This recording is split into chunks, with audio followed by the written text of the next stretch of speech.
Hi again. In this video, we discuss proofs with conditionals. What I want you to do is pause your videos and assess this argument. Decide whether the argument is valid or not, and then what would you tell somebody who didn't believe you? How would you demonstrate that it's valid or that it's invalid? So pause your videos now and see if you can figure this out. Okay, now we're going to talk about the answer. Hopefully you decided this argument is valid because think about how premises number 1 and 3 interact. If I tell you that Pia only eats waffle fries at Chick-fil-A and she's eating waffle fries, then Chick-fil-A has to be open. It follows from the conditional in sentence 1 and the antecedent that I have in line 3 that Chick-fil-A has to be open. Similar reasoning and premise number 2 allows us to infer that it's not Sunday. What you might have done is seen that this argument could be easily translated into prop. So anytime now that you start encountering if-then claims, I highly recommend formalizing it because I don't know about you, but these arrows make a lot of sense. There's a way in which our mind just naturally follows the direction of the arrow and we read conditionality. So the formalization in prop is generally quite intuitive. And this might have helped you see that this argument has to be valid. Now, how does the proof of that work? In this video, we're going to talk about the informal proof rules that you need in order to defend these sorts of assessments. All right, to get us there, what I want to do is give you one more argument. So pause your videos. I switched up the premise 3 and the conclusion. So this argument is slightly different than the previous one. Pause your videos and see if you can assess this argument. Again, what I'm looking for is a proof. Okay, that was your last chance to write down your own proof, a defense of your assessment. Hopefully you can see that this argument is invalid, but this one is much trickier than the previous one. You might have, if you thought this was valid, you might have started using premises 2 and 3 together, because this says if it's open, if Chick-fil-A is open, then it isn't Sunday, and it's not Sunday. But remember, arrows do not go in the opposite direction. Just because I know arrow not S does not allow me to infer not S arrow O. So just because I have the consequent does not allow me to infer the antecedent. That is not valid. Think about it this way. I tell you originally, Pia only eats waffle fries at Chick-fil-A. And if Chick-fil-A is open, it can't be Sunday. But what if it's not Sunday? That doesn't guarantee she's eating waffle fries. I didn't tell you she eats waffle fries every other day of the week. I just told you she only eats them at Chick-fil-A. You still don't know how often she likes to go to Chick-fil-A. So there is something suspicious about this argument. This should have struck you as invalid. You could have also used the tools of prop to figure out the answer. So here's how the argument would look if we threw it into a joint truth table. Here's my premises, and the last column over here is my conclusion. Now, let me warn you, if you did this on your own diagram, it might have looked different because normally I put these letters in alphabetical order so that when we put them in reference columns in alphabetical order, they just neatly fall in line. But since I was translating W for Pia eating waffle fries in an intuitive way, then I had to be careful to put them into alphabetical order. So that might have been something that's different between my table and yours. But when I compute these truth functions, here's the columns that I get for each of the sentences. And in order to check for invalidity or validity, in order to answer that question, I just have to look for a counterexample.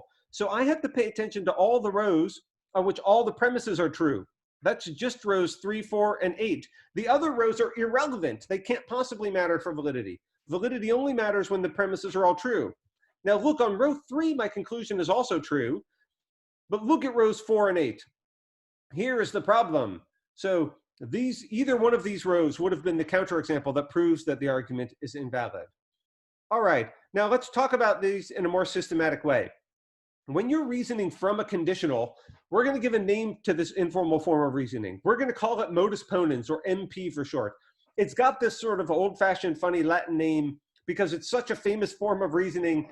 I guess everything famous gets Latin names. Its history is so long in logic that people have been talking about it in the exact same way.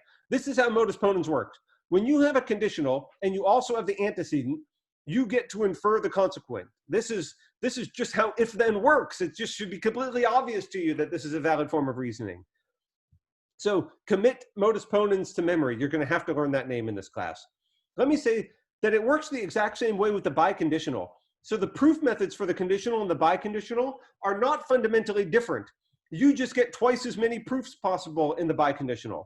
So the biconditional, if you have if and only if, you can do Modus Ponens in either direction. If you have the second one, the one over to the right, You can also infer, for example, that Pia won the lottery here because you have an arrow going in that way. If you only have the first conditional up here, of course, you cannot go in the other way. That was the invalid reasoning we saw about Pia and waffle fries. Now, that's how we reason from conditionals.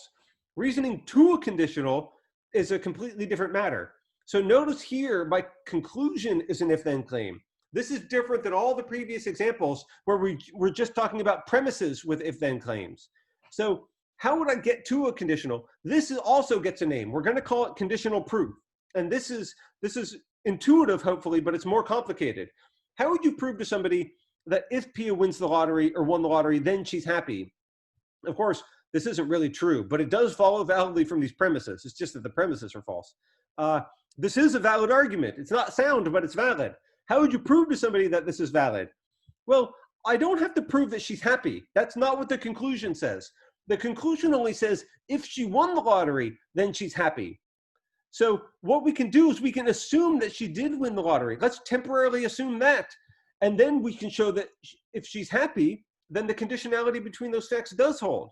So when we're temporarily assuming things, hopefully this puts off light bulbs in your head. This is sort of like proof by cases or reductio.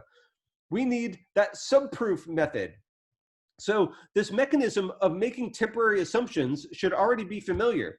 But the way it works in conditional proof is slightly different than the way it worked in proof by cases or reductio. We have a different purpose. So when we make an assumption because our conclusion is a conditional, we're going to say assume for conditional proof. And that helps your audience know that we're not assuming it for proof by cases or we're not assuming it for reductio. And when you do it for conditional proof, this is how it works.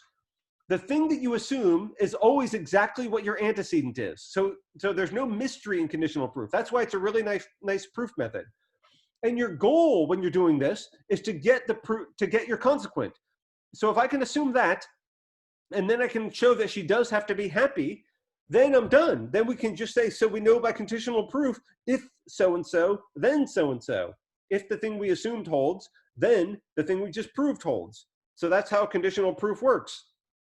Notice I cited MP. Now that you know the method modus ponens, when you're doing conditional inferences, you can cite it for your audience so that we know that you understand what's going on. Now, what if I asked you to do one with a biconditional in the conclusion? Well, don't think that this is more complicated. A biconditional, remember, is just two conditionals. So it still uses conditional proof. You just have to do two things in your conditional proof. You have to show that you can assume the first one and get to the second, and then show that you can assume the second one and get to the first. So let me say, this is like proof by cases in this sense. You have one temporary assumption, and then you end it, and then you start another temporary assumption. So we do two separate, in a sense, subproofs here. But it's different than proof by cases because the goal in each case is not the same. In the first case, I assume the left side and try to get to the right side. In the second case, I assume the right side and try to get to the left side. So my destination in each one is different. They're going in the opposite directions. But of course, that shouldn't be surprising because that's how the biconditional works. So to recap the lessons of this video, when you're doing inferences from conditionals, you just use the modus ponens method. And when you're doing inferences to a conditional, when you're trying to prove a conditional, you use this new method that you now know called conditional proof. Okay, thanks.